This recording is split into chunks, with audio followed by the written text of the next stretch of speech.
Amigos e amigas da Educação Física, sejam bem-vindas e bem-vindos ao podcast Que Educação Física é essa, realização do Centro Esportivo Virtual, com apoio do Chão da Quadra Educação Física Escolar. Nossa convidada de hoje é Mariane Pisani, com S, som de S ou som de Z? Som de Z, Pisani. Pisani, Mariane Pisani, que é da área de antropologia, e com ela nós inauguramos, nesse nosso podcast, um diálogo com outras áreas de conhecimento. Eu que interagi com outras áreas na minha formação, vejo como é importante a gente ter o ponto de vista eh, de pessoas fora da nossa caixinha, né? Do nosso raciocínio tradicional da educação física, ou da tradição da educação física, não é? Não que tradição seja uma coisa ruim, mas há sempre um enriquecimento, né? Você vê um olhar de alguém que não está por dentro, né? Alguém que está vendo por fora. Então, Mariane, muito obrigado pelo seu aceite. É, temos uma hora, né, para a gente conversar, conversa assim, mais aberta, mais informal, e como já comentamos, né? Não é um evento acadêmico, mas é uma conversa entre pessoas que têm uma formação acadêmica. Uhum. Então, seja bem-vinda, mais uma vez, obrigado. Agradeço também ao Fernando Bacari pelo apoio técnico, sem o qual eu e o Laércio somos absolutamente inúteis do ponto de vista técnico aqui nessa tecnologia digital. Então, vou começar, né, conforme eu já tinha te adiantado, com a nossa tradicional pergunta. Que Mariane Pisani é essa? É quase uma pergunta filosófica, né? Eu queria começar agradecendo o convite, Mauro, Laércio, Fernando, que está aqui ajudando a gente. É uma alegria para mim estar nesses espaços também, né, de divulgação científica, para além da sala de aula, né, para além da universidade. Ocupar esses espaços eu acho que é muito importante também para que as pessoas possam entender o que é isso que a gente faz dentro da universidade, né? E aí, voltando para essa pergunta que Mariane é essa, realmente é uma pergunta quase filosófica, né? Porque quando você falou, eu vou te fazer essa pergunta, eu falei, gente, para que lado que eu vou abordar isso, né?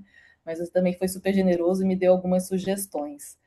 Então, eu sou Mariane da Pisani, como você bem falou, eu sou natural de Florianópolis, onde eu fiz a minha graduação em Ciências Sociais e o meu mestrado em Antropologia, ambos sob a orientação da professora Carmen Rial, e fiz o meu doutorado em antropologia também na Universidade de São Paulo, agora sob orientação da professora Heloísa Buarque de Almeida, né? Então, minha formação aí é das ciências sociais, com especialização em antropologia, né?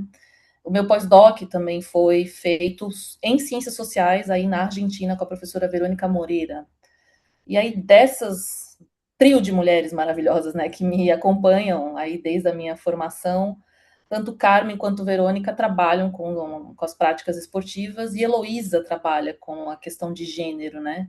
Então, a minha trajetória, passando por essas professoras, passando por essas companheiras de trabalho, mais do que professoras, são companheiras de trabalho muito queridas, fez com que eu pudesse ter o futebol, especificamente o futebol de mulheres, como um assunto, um interesse, né? Para além do interesse pessoal, que eu sou apaixonada por futebol, aqui atrás tem uma bandeira do Corinthians, acho que dá para ver. Sou extremamente apaixonada por futebol, gosto também de ter o futebol como objeto de pesquisa, né? Então me divirto com o que eu faço, né? Gosto muito de estar nessa área, estudando dentro da antropologia, embora na antropologia o pessoal pense a gente assim de uma maneira meio exótica, né? O que esse pessoal aí está estudando futebol? Por que estudar futebol, né? Mas eu acho que a gente vai conversar sobre isso mais para frente. Gostar, eu tenho o privilégio de gostar do futebol e trabalhar com o futebol academicamente, né? Fazer do futebol a minha profissão e o meu campo de pesquisa, que eu sou extremamente apaixonada, assim. Então, é um pouco essa ideia. Tá? E essa sua trajetória entre uma pessoa que nasceu e viveu, suponho que até a juventude em Santa Catarina, depois foi para São Paulo e agora está no Piauí. Como é que foi isso? Você sentiu assim, porque vamos dizer assim, são culturas regionais diferentes, não é? Uhum. Eu também sou natural de São Paulo capital, vivi 3 décadas lá. E não conheço muito do Nordeste, particularmente Piauí. Você está em Teresina. Estou em Teresina. É. Como que é? Como que há um contraste cultural aí, em termos gerais, e também em termos de uma cultura machista maior ou menor? Mauro, antes de vir para Teresina, eu ainda trabalhei em Tocantins, assim, no interior do Tocantins, Ah, numa cidade chamada Tocantinópolis. Eu já morei, eu acho que o melhor seria dizer onde eu não morei, né? Porque não sei se é a vida de antropólogo ou se sou eu mesma, mas eu sou uma pessoa que já morou em vários lugares. Então, eu saí de Florianópolis muito nova para ir fazer o meu doutorado. Eu entrei no doutorado com 22 anos, assim. E terminei muito nova também, né? E muito nova também entrei na carreira universitária como professora efetiva, assim. Eu me concursei aos 28, já doutora, né? E isso fez com que eu pudesse me movimentar muito no Brasil e fora do Brasil, assim. E eu digo que eu vivo um eterno não lugar, assim, nem mais Florianópolis, nem Teresina, nem Piauí, nem Buenos Aires, nem Barcelona, nem lugar nenhum. Estou em lugar nenhum e estou em todos os lugares ao mesmo tempo, assim. Então, de uma perspectiva pessoal, é um movimento que requer um pouco de coragem, porque alguns desses lugares eu fui sozinha, né? E requer bastante desprendimento. Eu vejo, às vezes, muitos colegas que têm muita dificuldade, por exemplo, de sair, inclusive, para fazer pesquisa fora do estado de nascimento, fora da cidade onde nasceu, né? E aí você me pergunta sobre as diferenciações culturais, né? A gente, assim, está pensando em termos de Brasil. O Brasil é um país machista, né? De cabo a rabo, de norte a sul, leste a oeste, é um país extremamente machista, assim. Então, eu não conseguiria te dizer que, por exemplo, Teresina ou Tocantins, que foi onde eu morei, é mais machista do que Santa Catarina, porque Santa Catarina hoje a gente vê os vários problemas políticos, né, que estão no Estado, assim. A gente vê um retrocesso político, né, um fascismo, assim, mostrando as garras, a cara, os dentes de maneira irresoluta, né? Então, não tem como eu te dizer que aqui é pior ou do que no sul. Até porque, tudo bem, se a gente for falar em números estatísticos, Nordeste e Norte tem o maior número de violência contra as mulheres, né, estatisticamente falando. Mas a gente sabe também que o Sul tem questões que também são bem sérias, assim. E aí a gente está falando de Brasil, né? O Brasil é um país machista, né? A cultura brasileira é misógina, né? E independente se no sul, se no norte, se no nordeste, mas eu sou uma pessoa otimista. Eu sempre quero acreditar que a gente pode mudar isso, nem que seja pouco a pouco, né? Então também é uma das facetas, né? Uma das áreas do meu trabalho com a qual eu tento me debruçar, me dedicar. mas essa sua vida de viajante parece bem compatível com uma antropóloga, né? Assim. Muito legal. Para gente, pensando que o nosso público é heterogêneo, né? Uhum. Você poderia, resumidamente, dizer assim, como que você vê, como você avalia os estudos de gênero no campo do esporte aqui, especialmente na produção brasileira, mas também internacional, né? Se possível, já que você transita aí, então tem uma inserção internacional.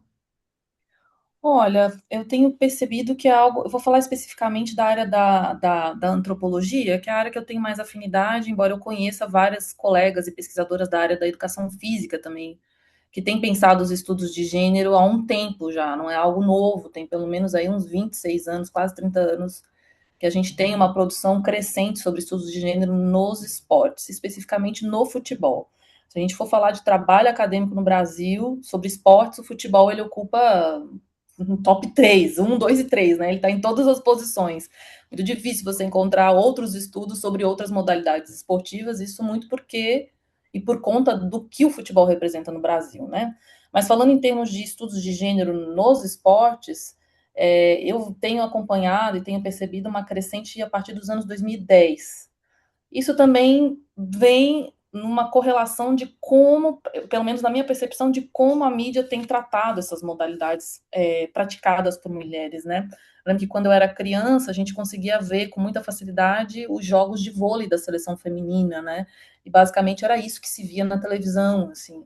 E ultimamente a gente consegue acompanhar quase todas as modalidades com presenças de mulher. Então, assim, uns anos atrás a gente acompanhou nas Olimpíadas a Raíssa Leal, né, a fadinha lá no skate, algo que, não sei, quando eu era criança seria algo inimaginável, né, pensar não só a transmissão da modalidade skate, mas uma menina, né, porque era o caso, ela era menor de idade, tinha 15, 13 anos, competindo e ganhando, assim.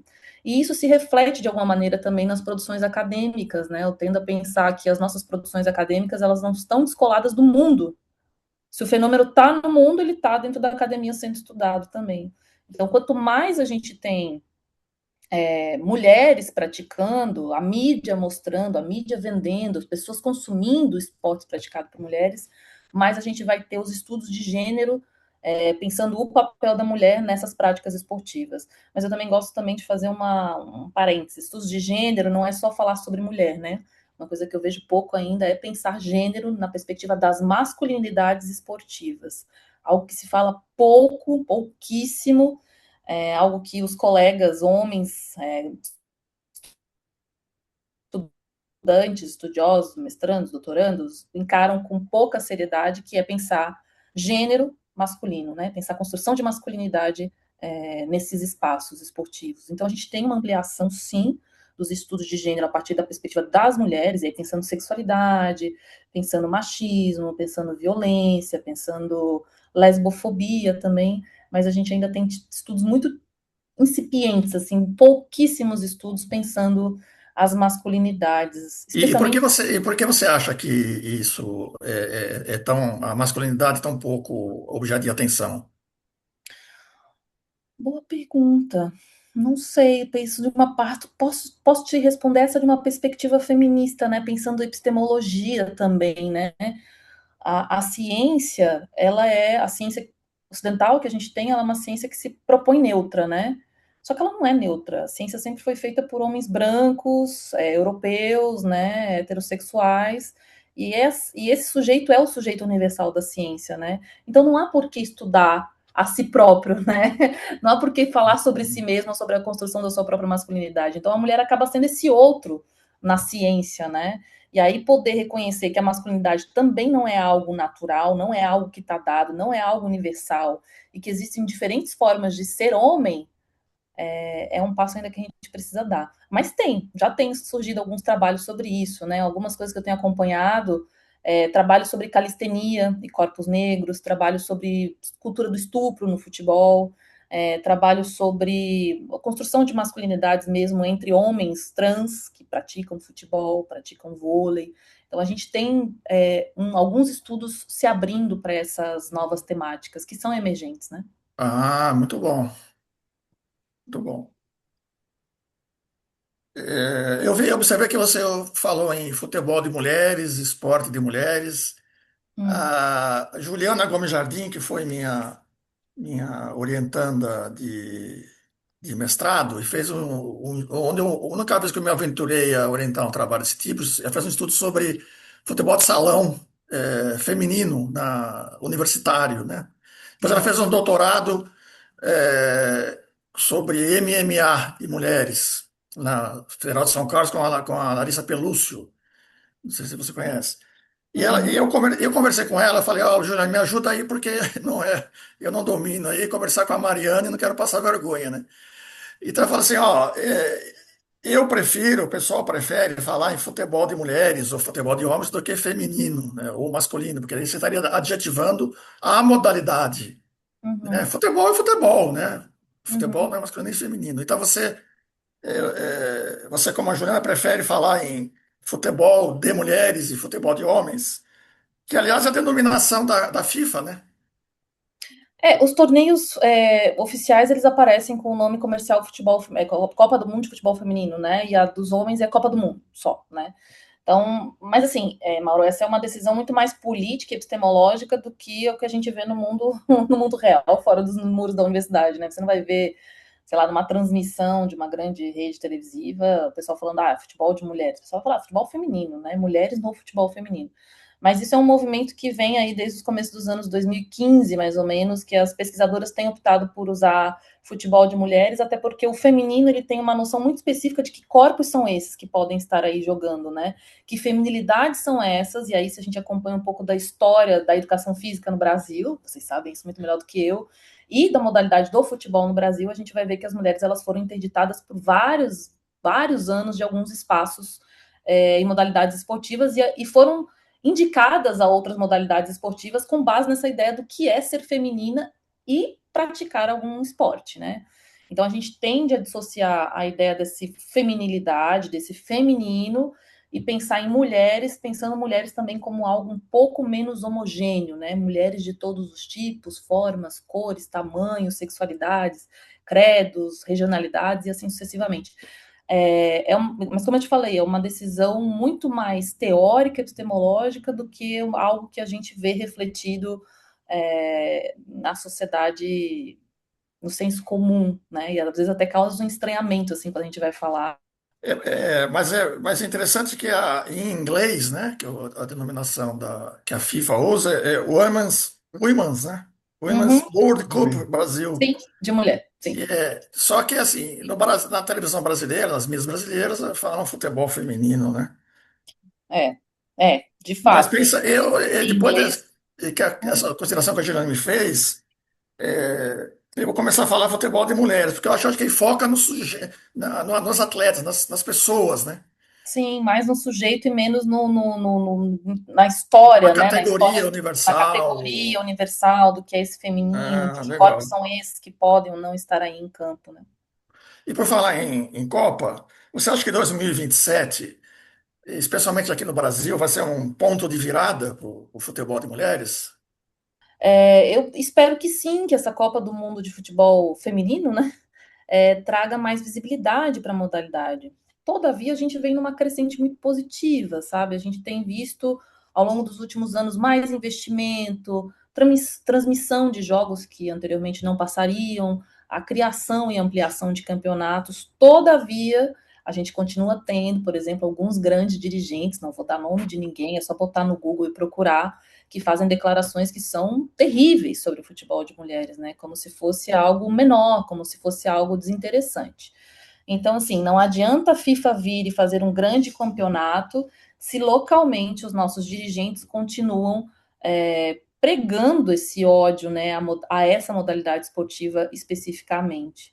Então, talvez sim, se a gente trabalhar com questões de conscientização de que é importante a gente manter também um campeonato de futebol de mulheres no Brasil anualmente, né? Ou, enfim, dentro de um período do ano, seria interessante, né? Isso é uma coisa. Como eu te falei, eu sou uma pessoa bastante positiva, eu quero acreditar que sim, de fato, a gente vai ter uma mudança nesse campo.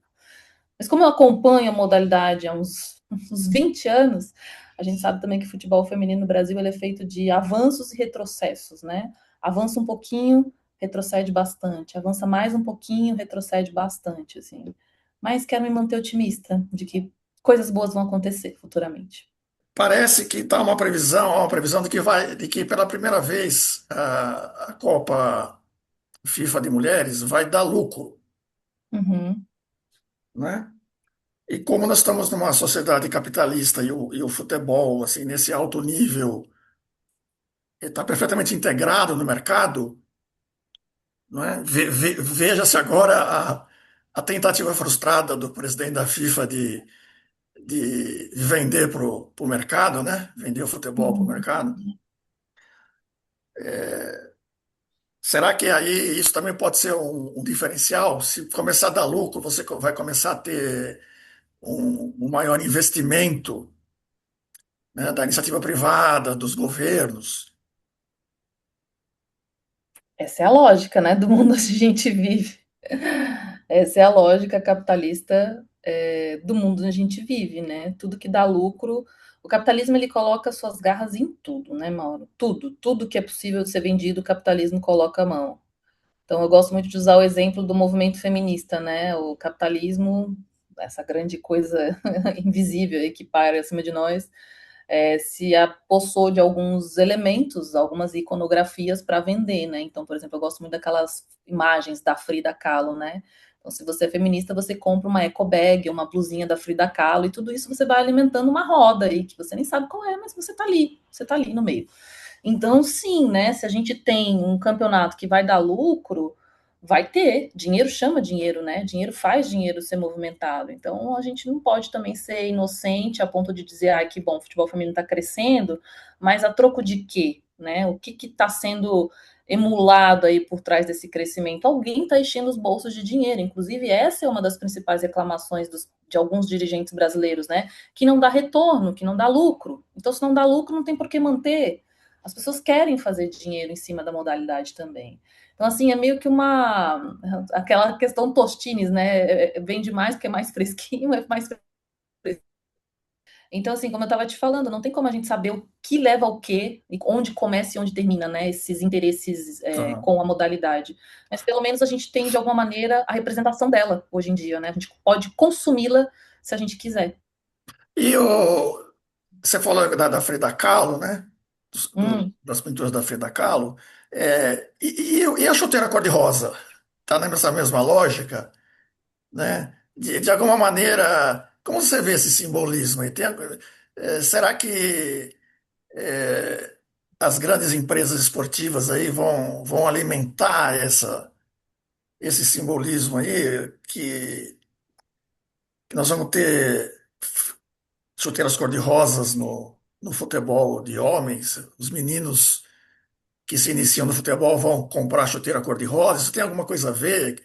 Isso pode ser uma estratégia de, de debater a questão do feminino e do masculino?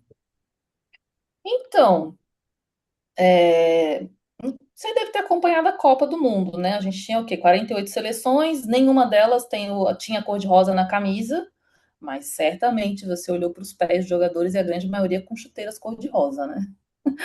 E aí teve uma reportagem num portal de notícias esportivas bem famoso que se perguntou exatamente isso, né? Qual que era a função dessa chuteira cor de rosa? É, e aí vem a questão do impacto visual, né, em questão do impacto visual. Você está filmando um jogo num campo oficial imenso, tremendo, grama verde. O que se destaca ali? Qual é a cor contraposta, né? Que faz oposição ao verde, né? Tá o rosa, assim. Então é uma jogada estratégica. Eu imagino que esse efeito vai ser repetido para a Copa do Mundo de Futebol Feminina e não tem a ver com pensar questões de gênero, meninas usam rosa, meninos usam azul. Eu acho que aí é mais pura e simples uma jogada de marketing estratégica. Você está vendo muitos jogadores em campo com cores sóbrias, né? Preto, branco, amarelo, e aí você vê uma chuteira rosa neon. E aí você vai querer saber do que se trata isso, assim, né? Inclusive, claro, várias polêmicas envolvendo convocação e a entrada, a atuação do Endrick ou não em campo, mas uma das grandes questões que atravessou essa polêmica foi os patrocinadores que ele utilizava, né? Enquanto a maioria dos jogadores estava com patrocínio da Nike, Adidas, o Endrick tinha um outro patrocinador também, então também não tinha muito apelo comercial colocá-lo aí de alguma maneira. Assim, essa lógica capitalista, ela entra no futebol de alto rendimento de maneira muito complexa, né? Muito complexa, e a gente tem que estar. Sim, a gente gosta de futebol, a gente consome futebol. Enfim, pelo menos eu gosto muito. Mas a gente não pode consumir isso de maneira indiscriminada. A gente tem que estar atento às coisas que estão acontecendo aí. E a chuteira rosa é isso, né? Um grande apelo visual para que se venda mais tênis da marca, né? E agora, você que viajou aí muito pelo mundo, essa coisa do rosa feminino e do azul masculino é uma coisa muito mais brasileira? Ou tá pelo mundo? Ou... Eu acho que está difundido. A gente tem aquelas vídeos de chá de revelação de neném, né? A mulher tá grávida, menino, menina, daí faz aquele chá de revelação. Eu acho que está bastante difundido, assim, essa dicotomia de cores, essas separações de coisas que são de homens e coisas que são de mulher. Mas eu vejo especificamente no Brasil como isso está bem arraigado, assim. Eu acho que os últimos anos que a gente teve de governo, né? De um governo fascista, de um governo retrógrado, de um governo misógino, de um governo extremamente violento, foi a reificação desses discursos, né, do quais são os papéis que as mulheres devem ocupar, bela, recatada e do lar, né, feminina, energia masculina, e aí a gente vê os red pill, né, os homens extremamente misóginos, né, reafirmando esses lugares que as mulheres devem ocupar. Então, É, aí até as cores estão dentro dessa lógica perversa, né, bastante problemática de que existem coisas que são de mulheres e coisas que são de homens, quando na verdade as coisas são de todos nós, né? Eu posso sair, por incrível que pareça, eu tô de rosa hoje. Por incrível que pareça, eu posso sair usando azul, isso não me faz menos mulher. Um homem pode sair usando uma camiseta rosa, isso não faz ele menos homem, né? Então é uma lógica assim bem problemática mesmo.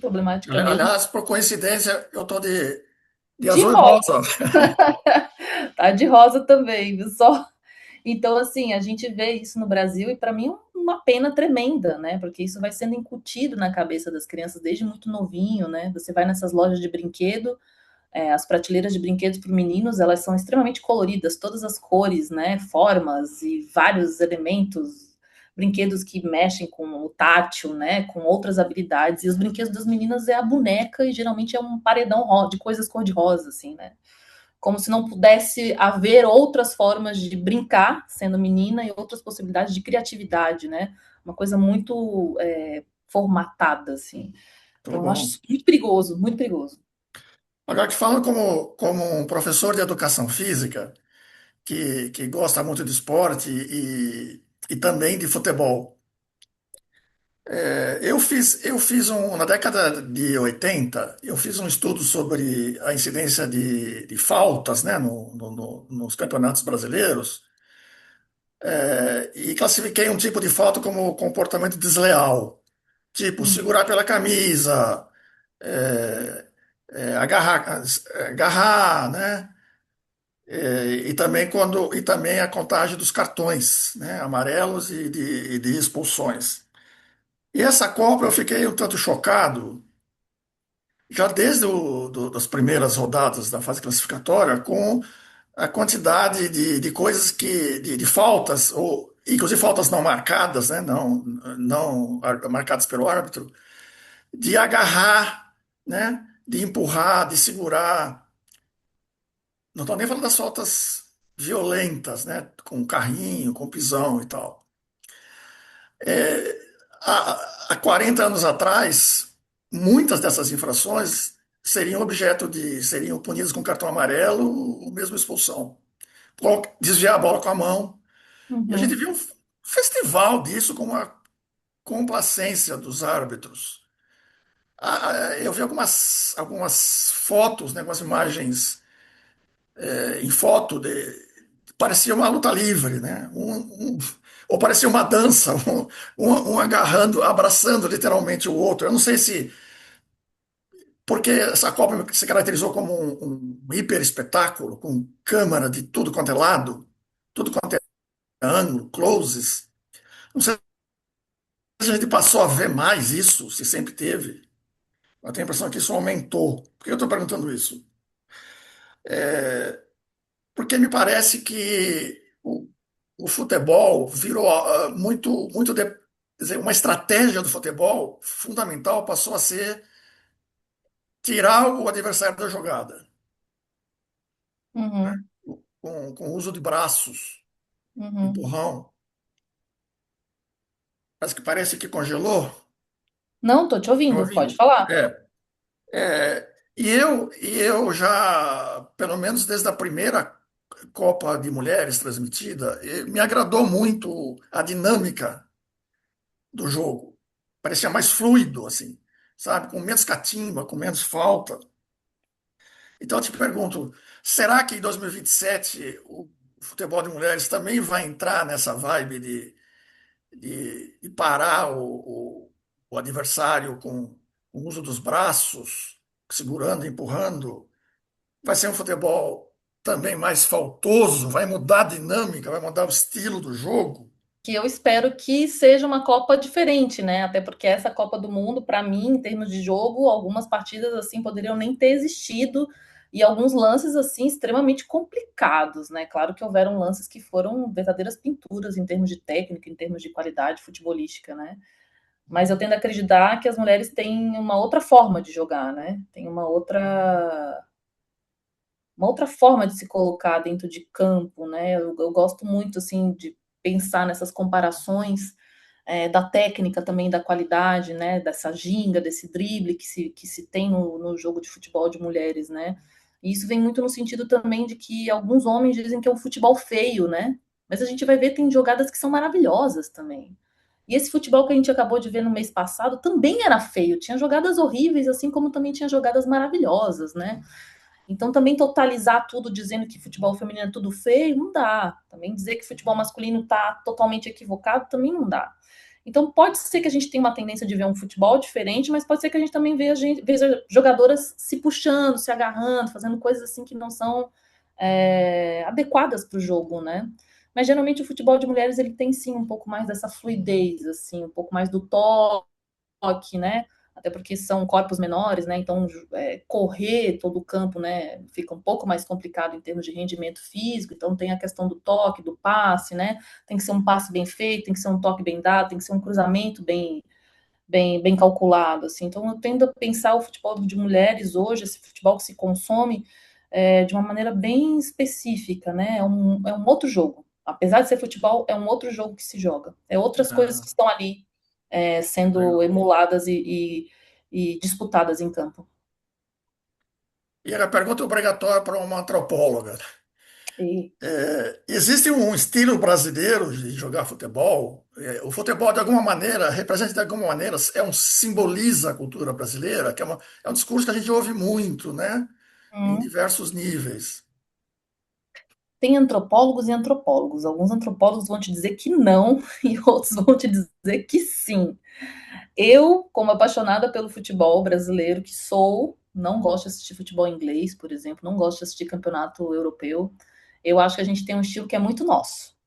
Inclusive, esse estilo se perdeu. Né? A gente não vê mais aquelas jogadas assim de babá, de ficar extremamente impactado, como a gente via, sei lá, até 2002. A gente teve uma excelente seleção em 2002, né? O adversário ia entrar em campo já sabendo que ia perder, só não sabia de quantos gols ia perder, né? Então, assim, eu vejo muito, por exemplo, na figura do Ronaldinho Gaúcho, essa que já não joga mais, evidentemente, mas esse jogador bem brasileiro, né?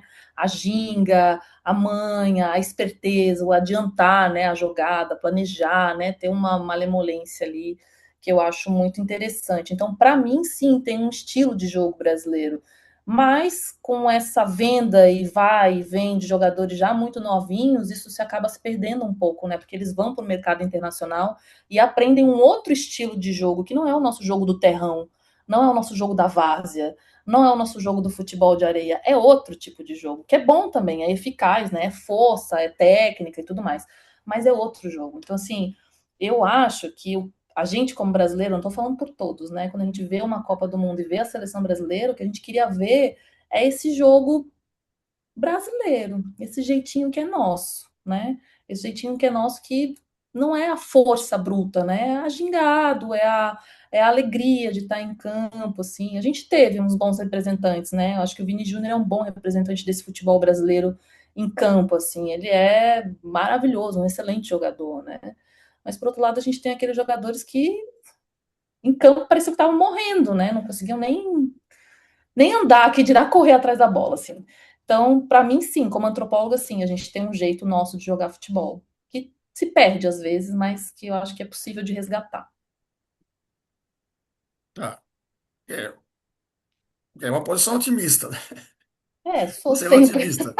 tô Eu digo sendo isso otimista. porque eu vi uma vez uma entrevista do Pelé e ele descreveu como que ele jogava futebol nas ruas de Bauru, né? Uhum, Onde eu morei, né? Durante mais de 20 anos. Ele deu inclusive o nome da rua, né? E eu fui lá ver, né?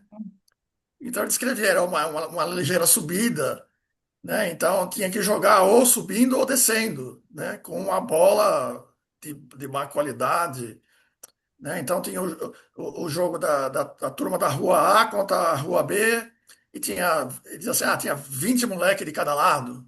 uhum, E hoje essas ruas são do centro de Bauru, quer dizer, isso nunca mais vai acontecer, né? sim.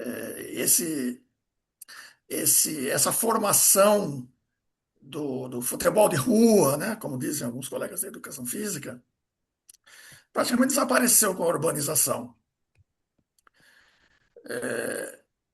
Mas, né, na medida em que você tem, a gente tem a ciência disso, né, eu acho que compete também a educação física preparar, fazer aí uma pedagogia do futebol, né, Sim, inspirada nisso, né, formação de jogadores e não apenas formar os meninos para vender para a Europa. Eu tenho, por coincidência ou não, eu tenho vários ex-alunos que foram para o futebol profissional.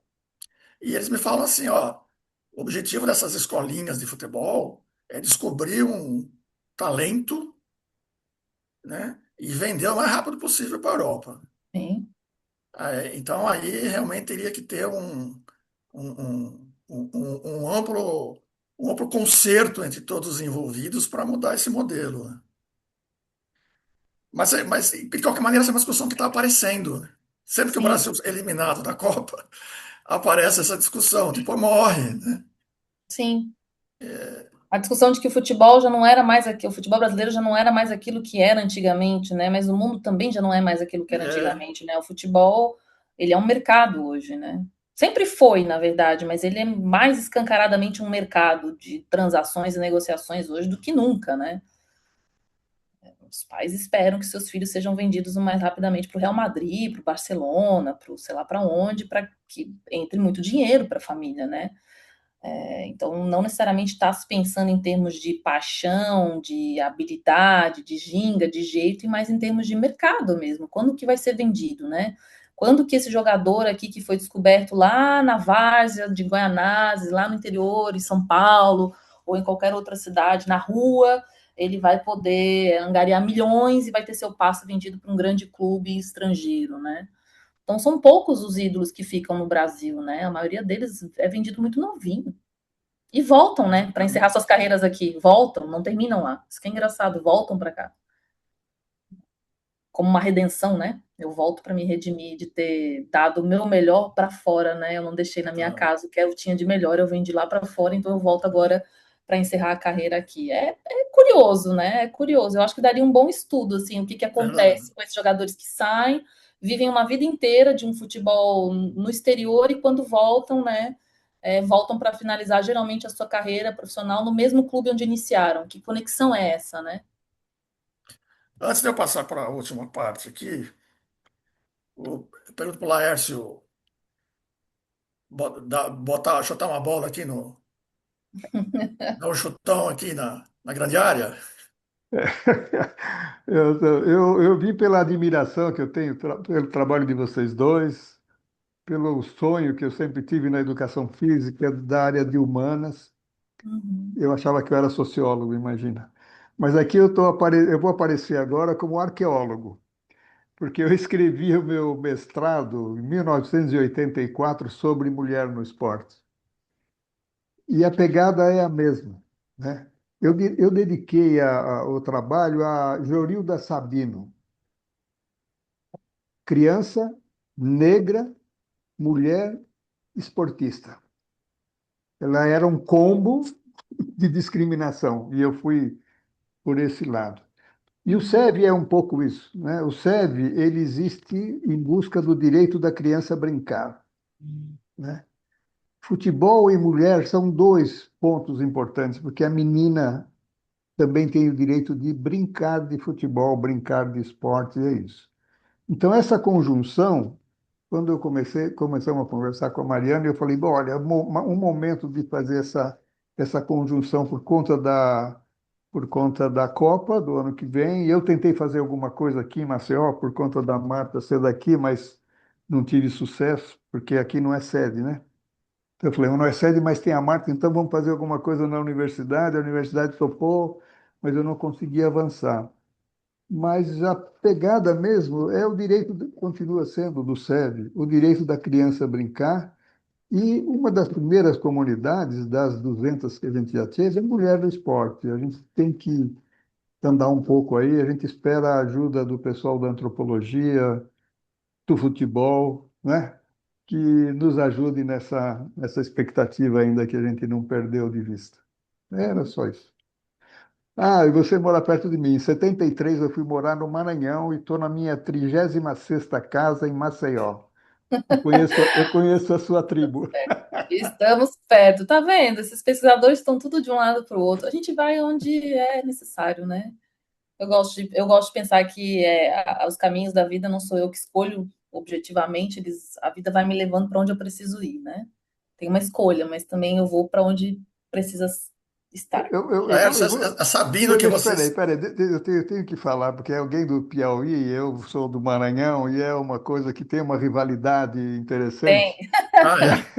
E tem, eu, tem. eu, eu soube uma história muito interessante, que foi a televisão colorida chegou com a Copa de 70, não é? Uhum. Então o pessoal ia do Maranhão, tinha que atravessar o Rio Timon para ir para Teresina assistir a Copa, né? Sim, sim. E aí os piauienses puseram na ponte, bem-vindo a Guadalajara.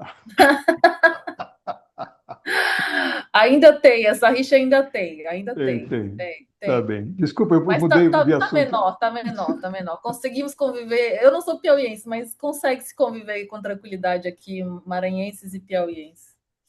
Eu Valeu. não sabia dessa rivalidade, não. E Ah, é Laércio, bem forte. essa Sabino que você falou é a Sabino do Mato Grosso, lá do É, atletismo? corria Ah, descalço, inclusive, no começo. sim, O sim. Alisson estava aqui na sala, tem a melhor rivalidade que tem é no Rio Grande do Norte, entre Natal e Mossoró. Ah, sim. Cartão de boas festas de Mossoró é assim: Feliz Mossoró e próspero ano novo. Muito bom, muito bom. Bom, então, Mariana, aqui como eu trabalho com educação, né, educação escolar especificamente, e, e uma coisa que está muito em evidência na educação física escolar é a educação antirracista, Uhum. né? Antifascista, a questão do homofobia, misoginia, machismo estrutural e tal, né? E a Juliana, que eu já me referi aqui, estudou antropologia e ela é professora da educação básica, professora de educação física. E ela falou assim, ó, eu entro nisso, mas o que eu percebo é que assim, aceita-se o discurso politicamente correto, não é? E ela não é contestada. A gente vê hoje a preocupação de políticos, de comunicadores sociais, e mesmo até em algum momento no cotidiano, é, das pessoas tomando cuidado para não, né, para não manifestar algum tipo de preconceito, de discriminação, aderir a um discurso politicamente correto, mas não se comportar, né, não mudar as suas condutas, o seu comportamento. É claro que estou tirando desse grupo aí a extrema-direita, né? Porque aí eles, como você já comentou em um momento, eles escancaram, né? Eles escancaram os preconceitos. É, será que é suficiente o discurso, né? Como a gente pode propor e acionar estratégias, né, que forcem ou que acelerem uma modificação desse estado de coisas? Eu nunca acho que. Eu não acho que o discurso sozinho ele sirva de algo, né? Se ele não vem acompanhado de ações, assim. Eu lembro que eu escrevi um texto recentemente sobre o futebol como uma prática de educação não formal também, né? Um espaço onde se pode aprender novas formas de estar e se relacionar no mundo, e isso passa por relações menos violentas, relações menos misóginas, homofóbicas, racistas, né? Então, eu sempre acredito que a educação e o ato de educar, né, e se permitir ser educado, são ferramentas importantes para que a gente possa mudar alguns desses cenários, assim. E não só do futebol, quando a gente fala, né, mas o espaço da prática esportiva também, seja ela qual for. E isso teria que ser uma ação conjunta, sabe, Mauro? Não adianta só eu fazer, você fazer, Juliana fazer, Laércio fazer. Isso teria que vir como uma sistemática, né? Mais do que punir, é preciso que as pessoas se eduquem dos motivos pelos quais não se deve ter algumas práticas, né? Não se deve fazer algumas práticas. Então, por exemplo, eu acompanho bastante o trabalho do pessoal do Observatório do Racial do Futebol, que tem um material educativo bem forte. E a gente vê recentemente, por exemplo, em alguns clubes brasileiros, alguns dos estádios brasileiros, a chamada, né, de racismo é crime. Não faça, não cometa, né? Além de você estar se prejudicando porque é um crime, você prejudica o seu clube. Então, assim, é uma fala institucional de um clube avisando ao seu torcedor: não faça, não pratique crimes, né, dentro do espaço da arena esportiva. Por que não acontece o mesmo com a mulher? Que violência misógina é crime também, né? Então, acho que vai muito dos interesses que se tem dessas instituições em também educar o público que consome, né? Você estava acompanhando a Copa do Mundo, né? Você sabe o que estava sendo vendido, por exemplo, na Cazé TV, até tomou um gancho do Ministério Público, né? Então, talvez a gente falasse menos de bets e falasse mais sobre educar as pessoas sobre como não reproduzir situações violentas, não reproduzir violência, seria bom. A gente teve o Romário, né, que falou com aquela jornalista que eu esqueci o nome agora, mas uma jornalista que tem muita experiência com futebol, dizendo que ela não entendia nada, em rede nacional, publicamente, para milhares, milhões de pessoas assistindo, né? Então essas pessoas também precisam se conscientizar do lugar que elas ocupam e o que elas fazem quando elas falam uma frase dessa, né? Que elas estão provocando, né? Qual é o efeito, o efeito borboleta que elas provocam ao fazerem uma afirmação dessa tão inconsequente, né? Então, assim, eu acho que a educação é o melhor caminho, sabe? A educação massiva. Educar para que a gente não precise punir as pessoas, né? Às vezes a pessoa não tem um conhecimento, às vezes ela tem, precisa ser punida mesmo, mas eu prefiro É, apostar que a educação é o melhor caminho e ela precisa ser feita de maneira mais amplificada, né? Não eu, não você, não eu dentro, só eu dentro de sala de aula com os meus alunos, você com os seus, Laes com os dele, mas que isso venha de outros espaços também, né? eu como professor e educador, eu acredito muito que começando lá na educação básica é um Uhum, caminho obrigatório e pode ser muito frutífero. sim, Eu vejo pela minha filha, que hoje tem 15 anos, portanto, teve uma educação mais contemporânea, né? Um pouco mais avançada desse ponto de vista. E ela ela assim, não gosta muito, não, ela se fica indignada, né? Ela se afirma como uma pessoa competente, pode participar de tudo e fazer o que quiser. sim, E na educação física nós já temos experiências de trabalhos em aulas, né? De criação de situações de aula, o que eu gosto de chamar de situações de aprendizagem, que, que evidenciam como há machismo, a sim, desvalorização das meninas, sem que se tenha percepção, consciência disso, né? No sentido de consciência de ter ciência de, né? Tem trabalhos muito bons sobre isso. Por exemplo, uma quase xará sua, a Mariana Zonetti Martins, da Universidade Federal do Espírito Santo, ela criou toda uma estratégia didático-pedagógica para desenvolver em aulas, para colocar em evidência essa situação de discriminação, né, na própria vida dos estudantes e na situação criada. Olha, está vendo? Olha o que está acontecendo. Né? Vamos perceber o que está acontecendo, vamos discutir sobre isso. Né? Então eu sou otimista também nesse sentido de que a educação vai dar uma contribuição muito grande. sim. E aí a função da universidade, eu acho, né, expandir isso, né, alcançar um público maior. Muito bom, Mariane. E para a gente finalizar, a gente faz uma provocação aí para todos os convidados sobre a Mariane, a pessoa, né? O que você gosta de fazer no seu lazer, suas preferências artísticas, se você pratica alguma modalidade, o que você gosta. Eu sou uma devoradora de livros, né? Eu gosto muito de ler literatura. Houve uma época, inclusive, que era até um pouco difícil conciliar, né, o tanto de textos acadêmicos com literatura, mas sempre tento dar um espaço privilegiado. Eu gosto bastante de natação, faço natação também no meu tempo livre. Parei um tempo, mas estou voltando. Gosto muito de fazer colagens, é uma forma que eu encontrei para me expressar artisticamente, né? A bricolagem e a colagem não só de papel, mas de tecidos também. Tem alguns sobre futebol que eu fiz, nunca expus, nunca mostrei para ninguém, Você não mas tem tá um aí para certo. mostrar para gente? Você não tem uma mão aí Não, para pior é mostrar? que não, não, Ah, aqui não tem. Não sei se eu botei algum nas prateleiras, mas acho que não.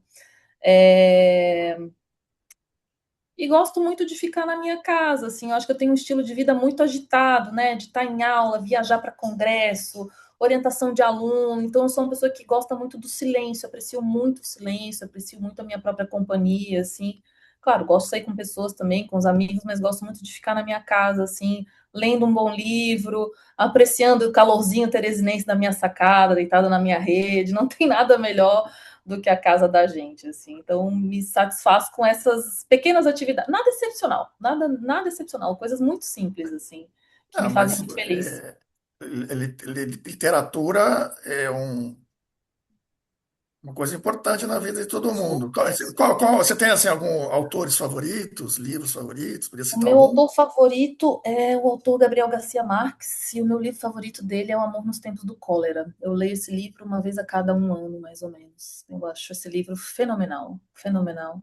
E o fato dele ser um escritor latino-americano também me chama muita atenção, né? Eu tô com um livro recente dele que eu ainda não comecei a ler, gosto bastante. Uma outra autora que eu gosto muito é uma autora chamada Octavia Butler, que é uma mulher negra norte-americana que escreve ficção científica, sempre de uma perspectiva racial, assim. Os textos dela, os livros de literatura dela são bem viscerais, assim, não são fáceis de ler. Eu não entendi qual o nome dela?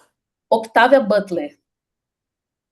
E Não aí confundir com a Judith Butler, né? Não com a Judith Butler, que é a filósofa também norte-americana. A Octavia Butler é uma autora norte-americana, negra, que faz ficção científica, assim, maravilhosamente bem, Interessante. e essas ficções científicas que ela escreve sempre tem uma perspectiva racial, assim, muito forte.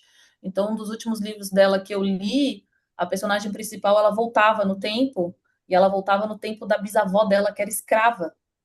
E aí ela voltava, a avó dela, bisavó não sabia quem era ela, mas ela acompanhou ali a vida da escravidão. E aí tem umas passagens que são assim muito pesadas, né, sobre escravidão, sobre violência sexual, sobre violência física, né, sobre, enfim, todos os maltratos que foram infligidos nessas pessoas nessa época, né? Então é um texto assim que é bom, não é uma literatura fácil, mas é uma literatura que eu acho muito necessária, assim. E você assistiu o seriado 100 Anos de Solidão? Eu não assisti. Tenho muito medo de adaptações. É, Muito medo de adaptações. eu ia te perguntar, se tivesse assistido, o que você achou, né? Não Eu, assim, assisti. eu li Cem Anos de Solidão quando eu era ainda mais jovem e, e eu gostei, assim. Agora começou a segunda temporada, acabou de sair, né? Tá, ó, já está no primeiro capítulo da segunda temporada. Mas é aquele Olha, negócio, né? Adaptação no streaming comercial, né? então, é muito complexo, né? Eu tô assistindo agora um outro autor que eu gosto muito, é o George Martin, que escreveu as Crônicas de Gelo e Fogo, né? Game of Thrones.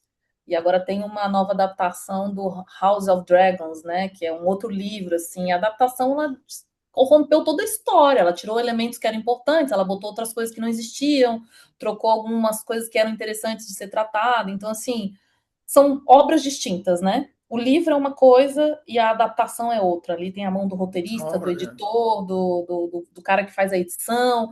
Tudo ali tem algumas coisas seguem o fio narrativo, mas algumas coisas são modificadas também pelo É. tempo, né, pela adaptação. Mas enfim, são obras distintas, né? Mas se for livro ou filme ou minissérie, eu sempre prefiro o livro, assim, sempre prefiro o livro. Tá certo. É, gostaria de acrescentar mais alguma coisa, Mariane? Apenas agradecer o espaço, a conversa. Continuo dizendo que eu acho muito importante que a gente possa ter esses espaços, né, para também falar um pouco sobre as coisas que a gente faz de uma maneira menos acadêmica, menos mistificada, né? mas eu tenho a impressão de que a sociedade civil, né, o mundo normal, não sabe muito bem o que a gente faz dentro da academia, né? A gente fica muito enclausurado, assim, conversando entre nós mesmos. E eu acho que esses espaços de divulgação científica, eles são muito importantes para isso, para que as pessoas nos ouçam. E, por exemplo, nunca fui perguntada num podcast o que eu gosto de fazer, né? Então, assim, ela é professora acadêmica, intelectual, viaja, dá aula, mas no tempo livre dela ela faz colagem. Olha só, é uma pessoa simples, gente como a gente. Ela vai fazer aula de natação, ela lê um livro na varanda, na rede, né? Então não tem nada de muito excepcional, né? Então acho que também desmistificar um pouco esse lugar da produção do conhecimento científico, o lugar que os professores acadêmicos ocupamos, eu acho que é muito importante. Então, parabenizar vocês também por essa iniciativa e agradecer mais uma vez o convite.